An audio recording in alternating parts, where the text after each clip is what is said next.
How did everyone find their test last week? Yeah, good?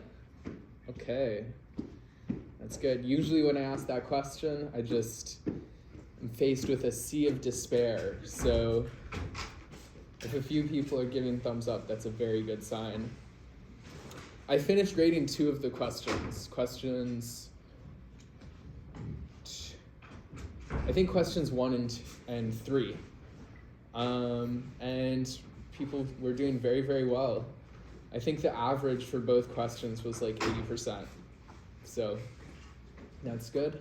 However, I'm not grading the other 2 questions, so when you'll get your grades back is not up to me. But of the 2 questions which have been graded, people are doing very well. So that's good.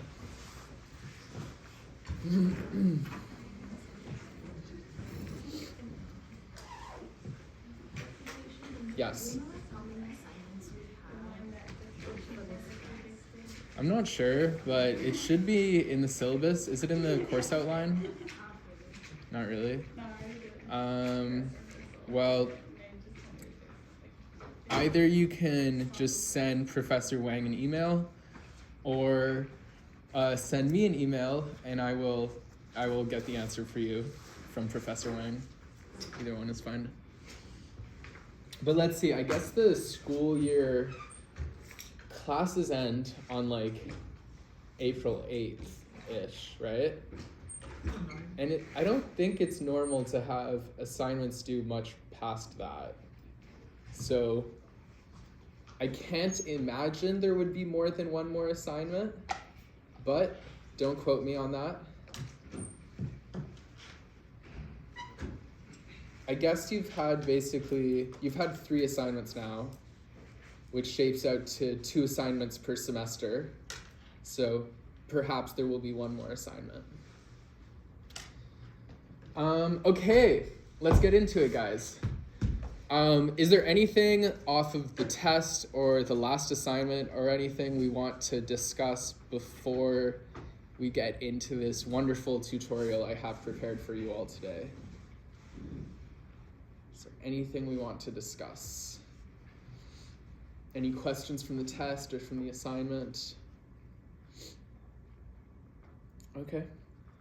Well, you guys think about that, and we can detour to discuss whatever you guys want at any point. But let me just jump into today's content.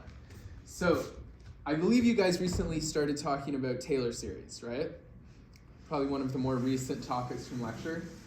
So, this is something you're probably a little familiar with from Calc 1 or Calc 2. And it is very similar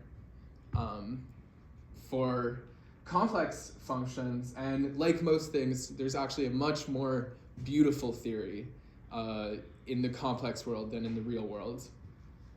So there's one basic theorem you should know, and you should know it well. Okay, so this theorem is due to Taylor. Okay, so this is the theorem you should know. Let's first just fix some point in the complex plane, some positive radius, and let's denote by B the open ball of radius r centered at z naught. Okay, so just to be clear, here's the point z naught. Here's the point R. This is our B, and Z is some point inside of here. Okay.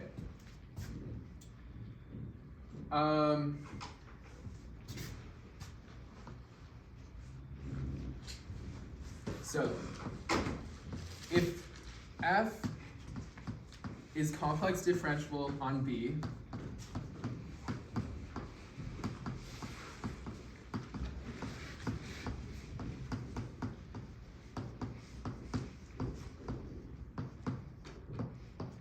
then we have a Taylor series, which means we can write F in this form.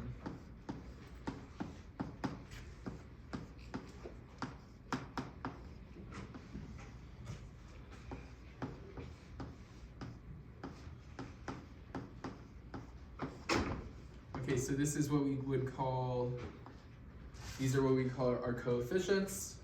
And then we have a polynomial factor, z minus z naught to the power of n. And this is true on B.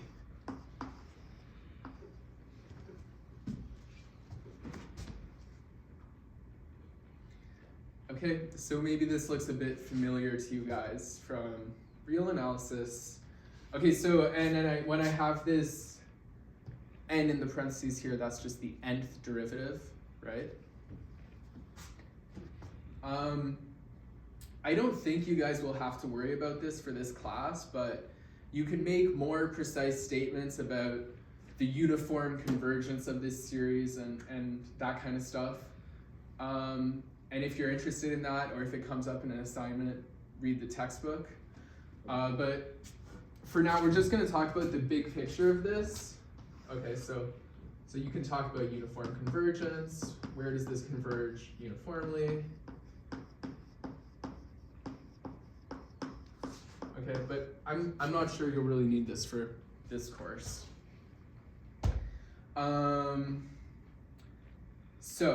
So this is our theorem.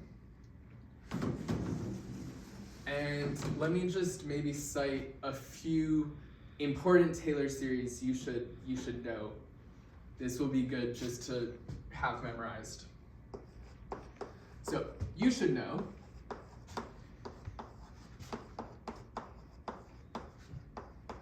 okay. This is perhaps the most famous Taylor series. 1 over 1 minus z. Does anyone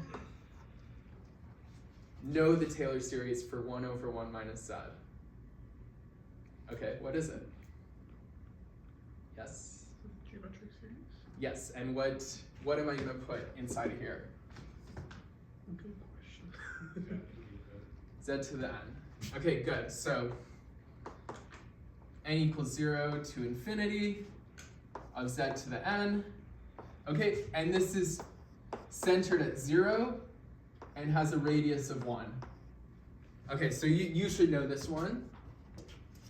Another one you should probably know is e to the z. Let me stay in the complex world. E to the z. All right, I'll be even more surprised if someone knows this one. Does anyone know e to the z? Oh, go ahead. This is z to the n over n factorial. Wow.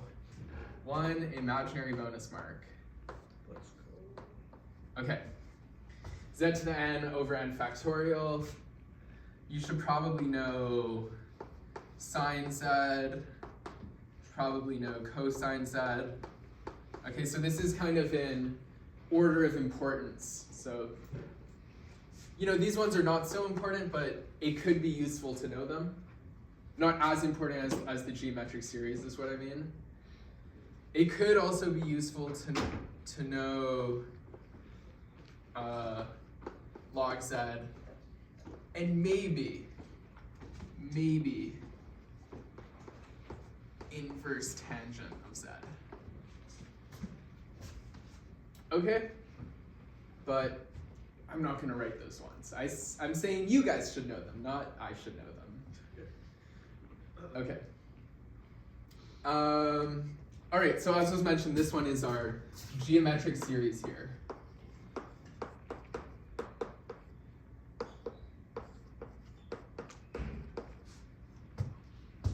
So another word on Taylor's formula up here.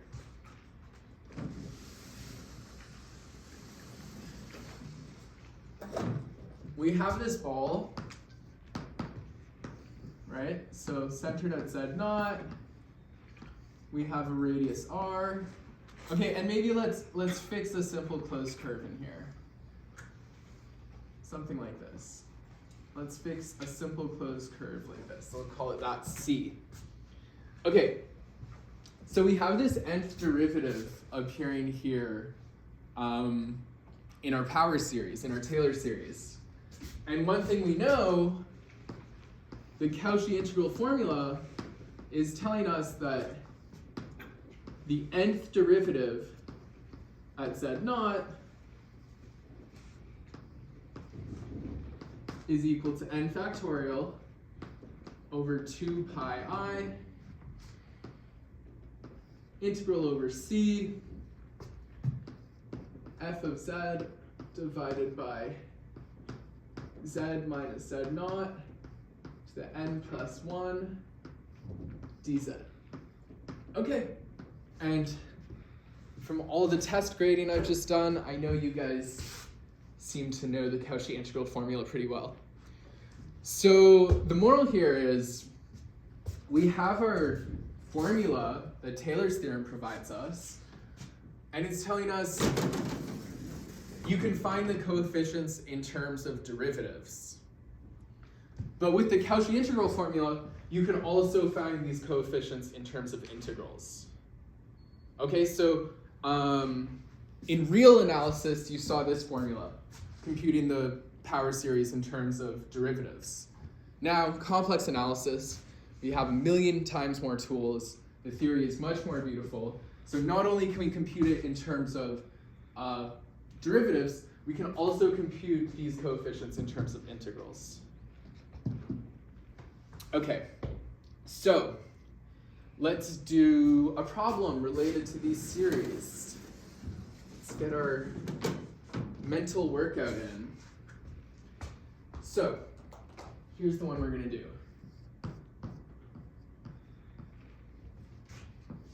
Compute Taylor series of 1 over 1 minus z centered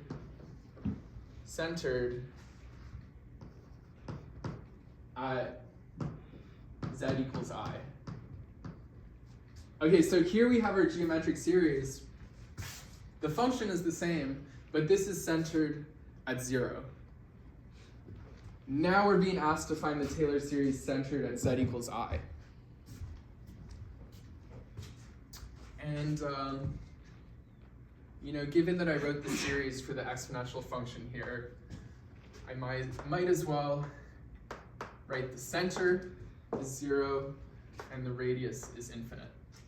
Okay, just a sidebar. I wanted to finish my thoughts off on the exponential function here. Okay, back to this. Let's get into this. Solution. So we want this to be centered at I. Okay, so we want these polynomial factors to be of the form z minus I to the n, right, for this problem. So we want to, oh no, shit. Gotta be careful with this board. Okay.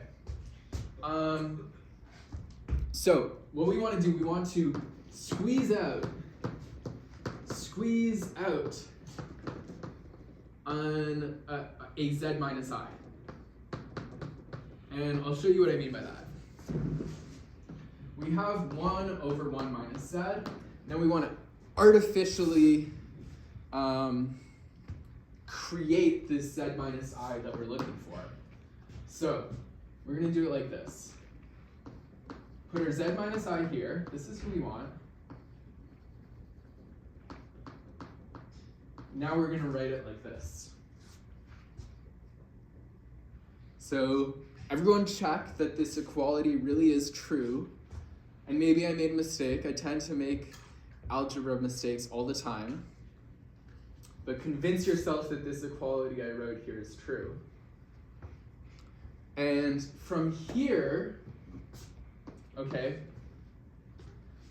we really want to put in this form 1 minus something. 1 minus something. So we're going to go ahead and factor out our 1 minus I. Okay? 1 over 1 minus z minus I divided by 1 minus I. Okay. This might be a bit small. I hope everyone can read that. Okay, so I just factored out 1 minus I. And now we're going to apply our geometric series to this guy.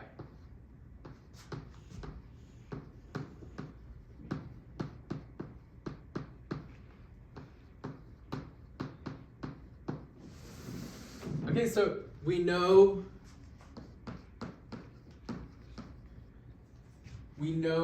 that 1 over 1 minus z is equal to this infinite sum.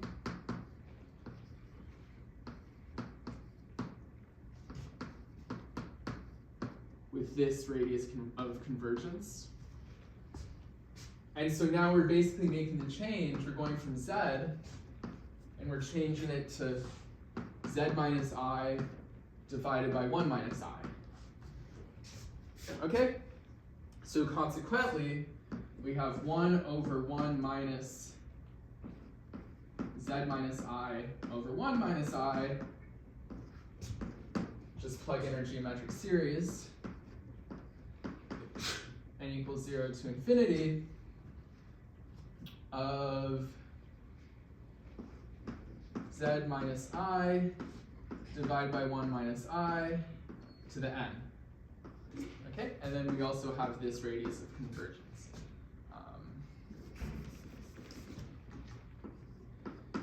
Z minus I, 1 minus I is less than 1.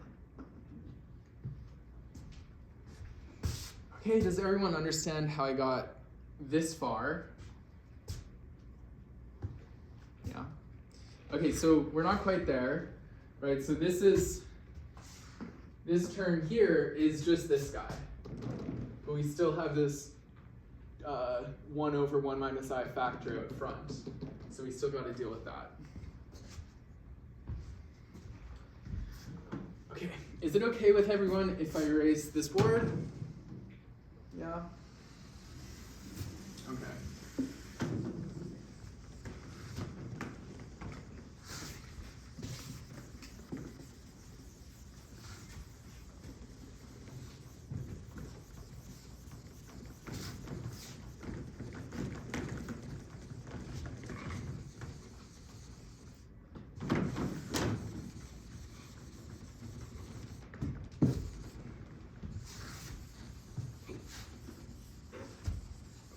Okay, so putting it all together,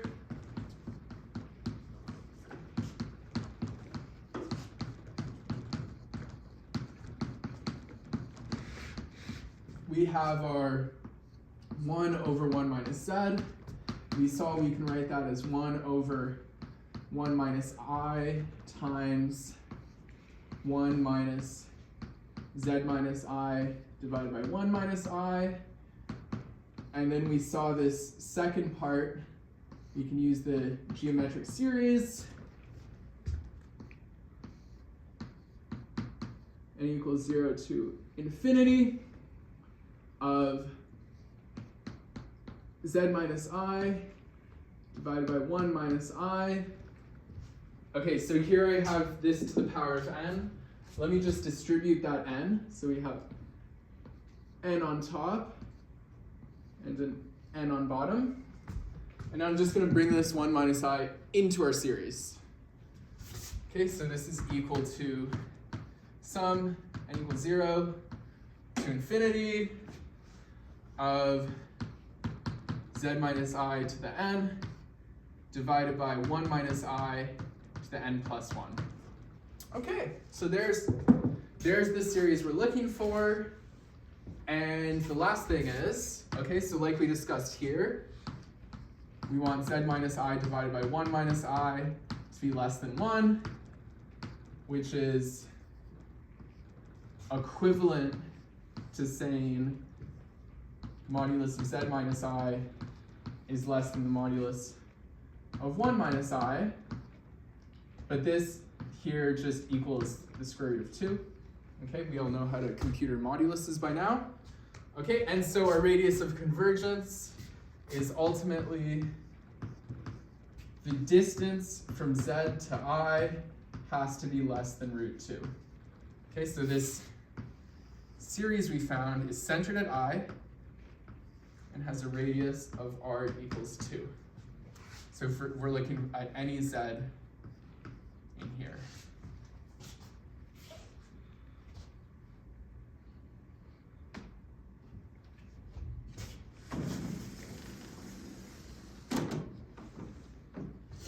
Okay, any questions on this, guys? Yes. Would that be a radius equal to root 2? Radius what? Radius equal to root 2 or 2. Sorry, can you say it a bit louder, please? Is the radius equal to root 2 or 2? I think the radius would be equal just to root 2. Because, yeah, so we want this, right? That's the same as this. This term equals root 2, right? So we end up with, yeah, z minus I less than. You have 2 in the circle. Thank you so much. Okay, thank you so much, guys. Perfect, okay. That was a test. You guys passed. Any other questions? Comments, concerns, dreams, aspirations? Okay. So, one thing I should say, when we were looking at integrals, we had this horrible formula. When we were looking at integrals, we had this formula.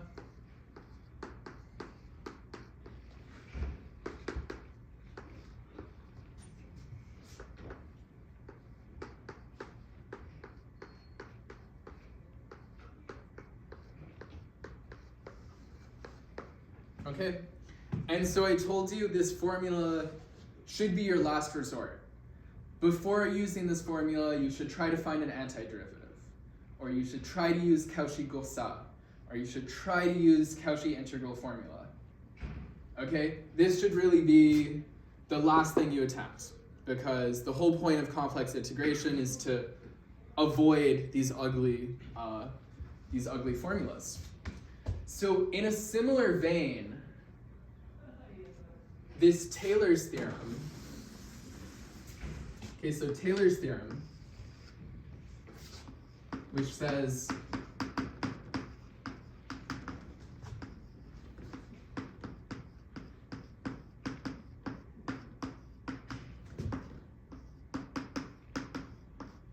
okay, this Taylor's theorem, this is very powerful. This should also be your last resort when it comes to computing power series. Okay, so before you use this and spend all day doing induction to figure out the general form of some kind of nth derivative. Okay, so before you use this formula, try relating the power series to one of these guys we already know. All right, so that's what we did here. The way we found this power series centered at I was not by using this horrible, horrible formula.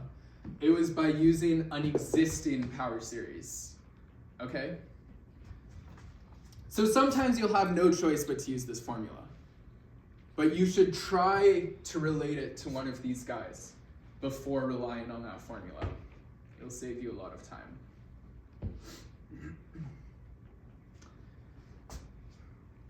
I guess now is as good a time as any for the quiz. So it's on Avenue. You have infinitely many attempts. You are graded on your highest attempt. And I have just made it available. Can you guys see it? Yeah? Okay.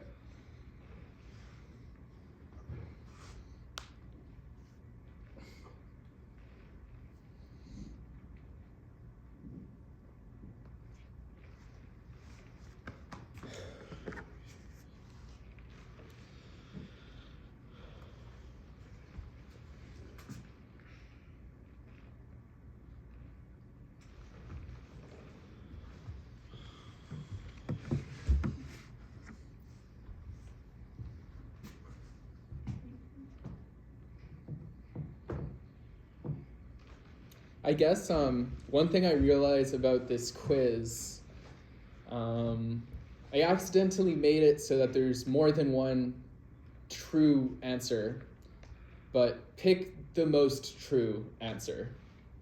So, a little mistake on my part this week.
Do you guys mind if I erase all of the boards? Is there any board we're still taking notes on? Okay.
All right, so is anyone still writing the quiz?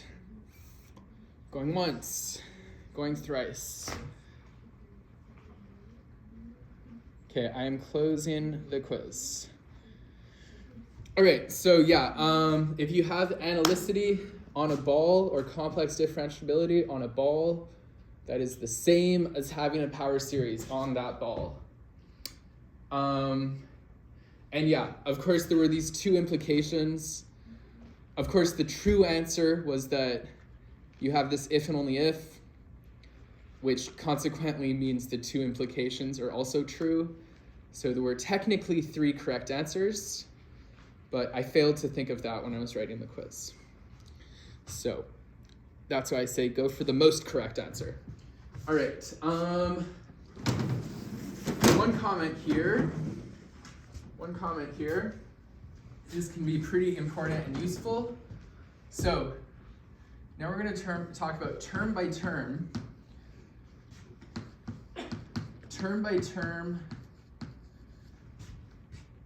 differentiation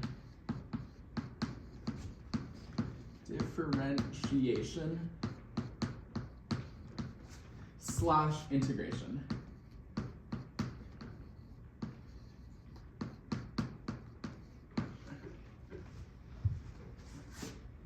So, the motto here for my next topic, so this is very loose what I'm about to say, but the motto is differentiation gets along well with power series. Okay, and the same goes for integration.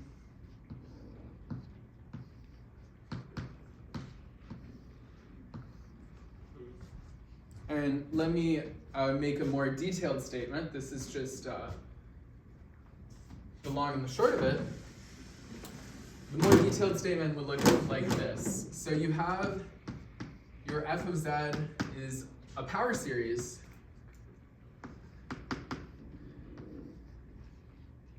Let's say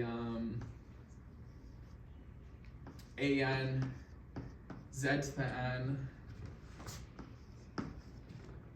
on B, a ball of radius r centered at z naught. Then term by term differentiation works like this. F prime of z is equal to the sum from n, okay, now it's going to equal 1 to infinity of an, and now we're just going to take the derivative of z to the n. So n times z to the n minus 1. So we're differentiating term by term. Okay, what happened to n equals 0? Can anyone tell me what happened to n equals 0? Just you. Yes. Well, since you're multiplying by n, it just makes the whole term 0. Yeah, okay, so that's a good way, very good way of thinking about it. Another way to think about it, the first term of this series is a constant term. So this series starts with a constant term, and then we have the rest of the series going from n equals 1 to infinity of an z to the n. And so of course when we're taking the derivative, the constant term just vanishes. Okay, so this is term by term differentiation, and term by term integration works the same way. So I'm going to do something cursed and put the constant of integration out front. And then we're going to integrate term by term.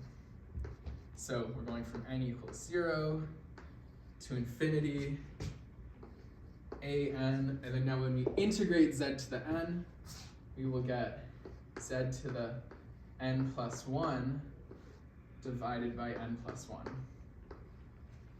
Okay, so we have term by term integration and term by term differentiation. Any questions on that?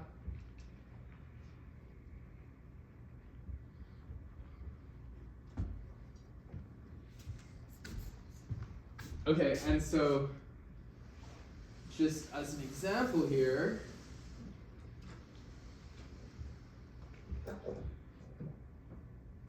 what's a good example? Let's look at our good geometric series we all know and love. Okay, so 1 over 1 minus z, n equals 0 to infinity, z to the n. Okay, and again this is centered at 0 and radius 1. So now let's take the derivative of both sides. So 1 over 1 minus z, take your derivative, and that's equal to the derivative on the right-hand side.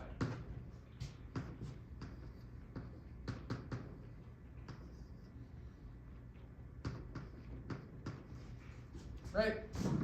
Okay. So, again, I make a lot of mistakes when I'm taking derivatives. So someone double check for me. The left-hand side becomes 1 over minus z squared. Okay, someone check the derivative of 1 over 1 minus z for me. And make sure I didn't make a mistake there. Yes? I think it's negative. Negative? Okay, let's see. Well, this has the negative 1 power, and it has this negative here. So I think the two negatives cancel out, right? Yes? Okay. If I did it wrong, then it's your fault for not insisting more. Okay, good. And so as we saw here, we can use our T term by term differentiation. This is not a common acronym. I'm just using it this one time and I will never use it again. But now we're going to use our term by term differentiation. Okay, again, our new series, like I said, it starts at n equals 1. Okay? Now we just differentiate each term, n to the z times z to the n minus 1. Now typically we want our index to agree with our exponent. Okay? Typically that's what we want. So we are going to arrange, we can bring our index down by 1, but at the expense of increasing each n in here by 1. Okay, what I mean is we can turn this into n equals 0 to infinity, but at the expense of turning this into n plus 1 z to that. Does everyone understand the trick I did here? Just to get from here to here, just changing indexes a little bit, indices. Okay, so typically when you're writing a power series, you're expected to have the index match the exponent of your polynomial factor. Okay, and so this will have the same radius of convergence. All right, so again, like I said, we have this Taylor's theorem formula.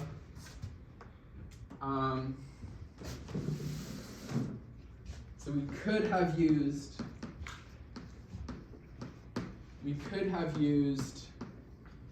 this horrible formula.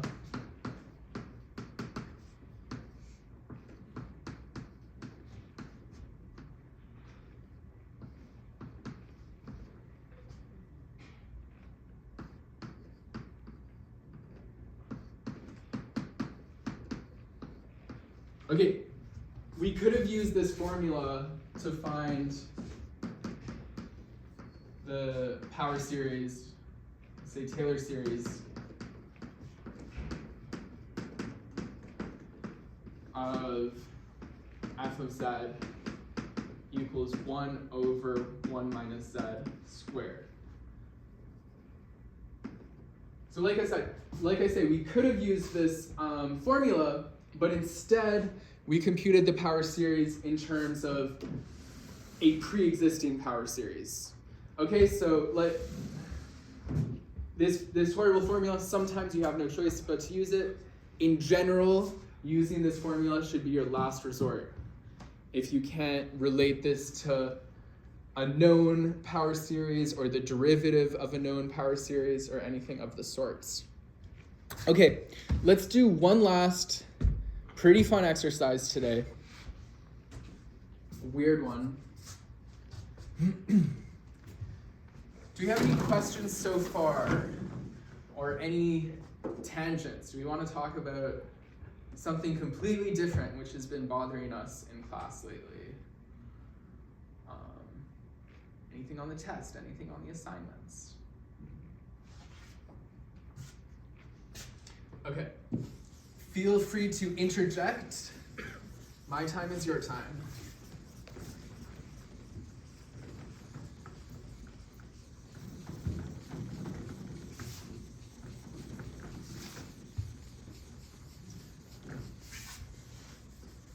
So, one more exercise involving power series today.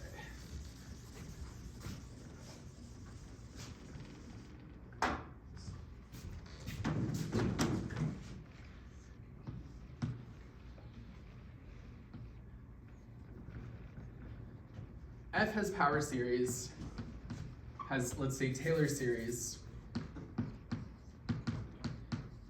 F has Taylor series.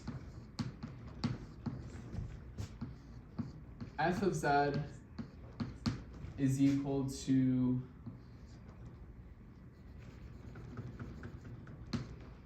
the sum from n equals 0 to infinity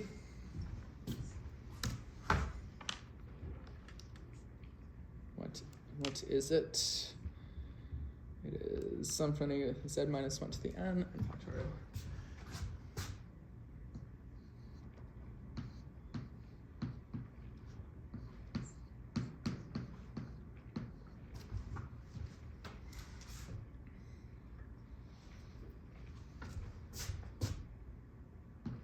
And now it asks for something seemingly totally unrelated. Compute an integral.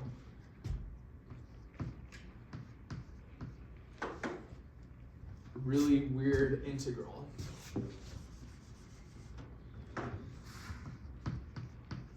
F of z divided by z minus 1 to the power of 5 dz, where C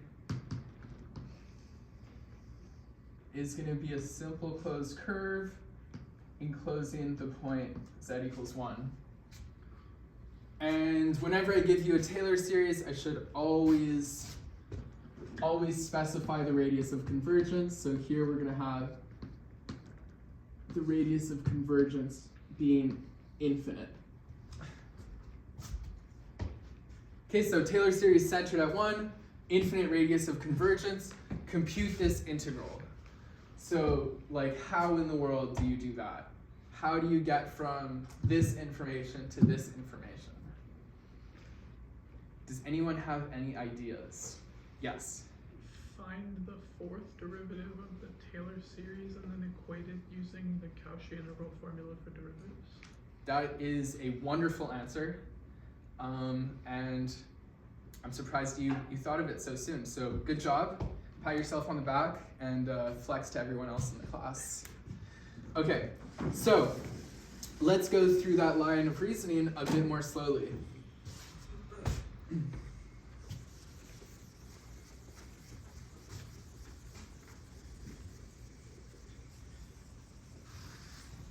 Or maybe it won't be so slow because I have 8 minutes left.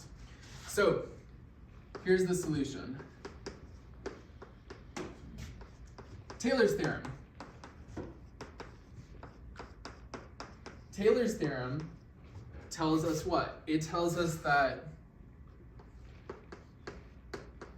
f of z has this form.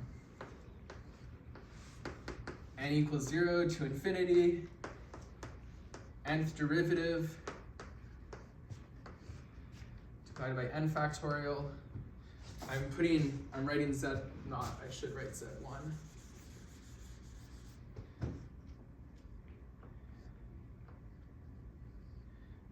Valued at 1, okay, we're centered at 1 for this question. Z minus 1 to the n. Okay, this is our Taylor's theorem, right?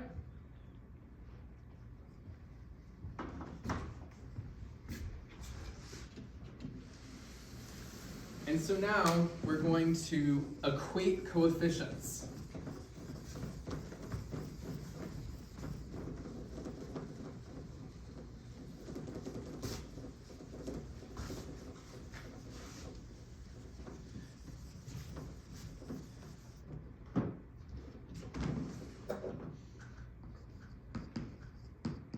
Equate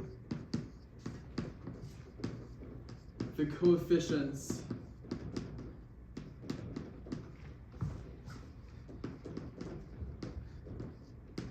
of z minus 1 to the n. So on one side, we have n equals 0 to infinity,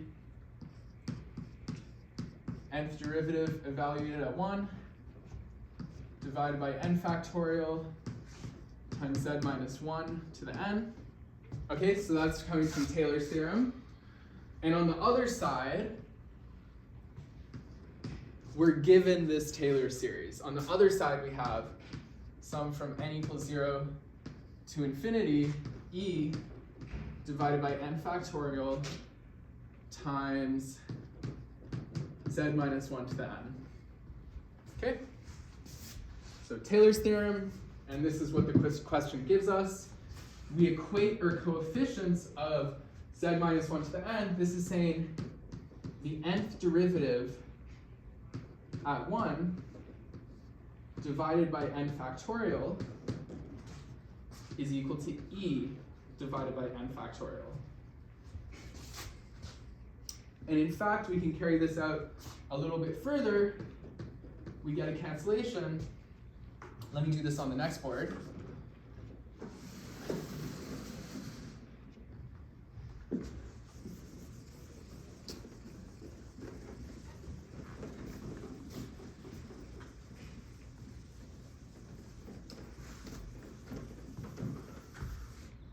Okay, so this implies that e is equal to the nth derivative at 1. So before I say anything else, are we on the same page so far? Just to this point. Okay. And so, gentlemen in the front row, what theorem am I going to employ in this next line? The Cauchy formula for derivatives. One imaginary point. Okay, good. The Cauchy integral formula, our favorite.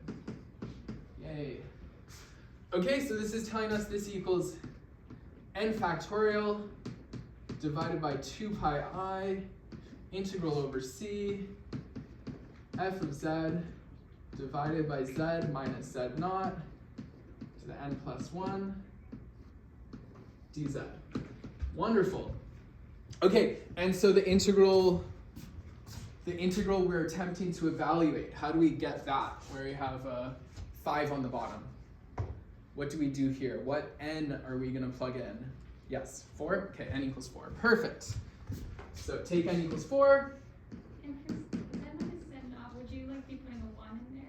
Or? Yes, thank you. That was a test, and you passed with flying colors. All of my mistakes are just tests. Okay, so take n equals 4,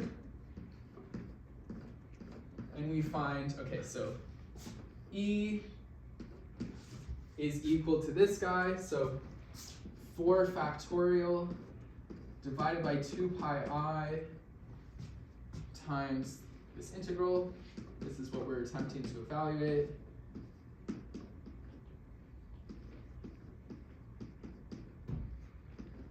dz. And I'm sorry for the people in the front row who will have trouble to see this very last line. Now we're just going to rearrange. So, let's see, 4 factorial, 24, divided by 2, 12. So we have a 12 on top, so e pi I divided by 12 is the value of our integral.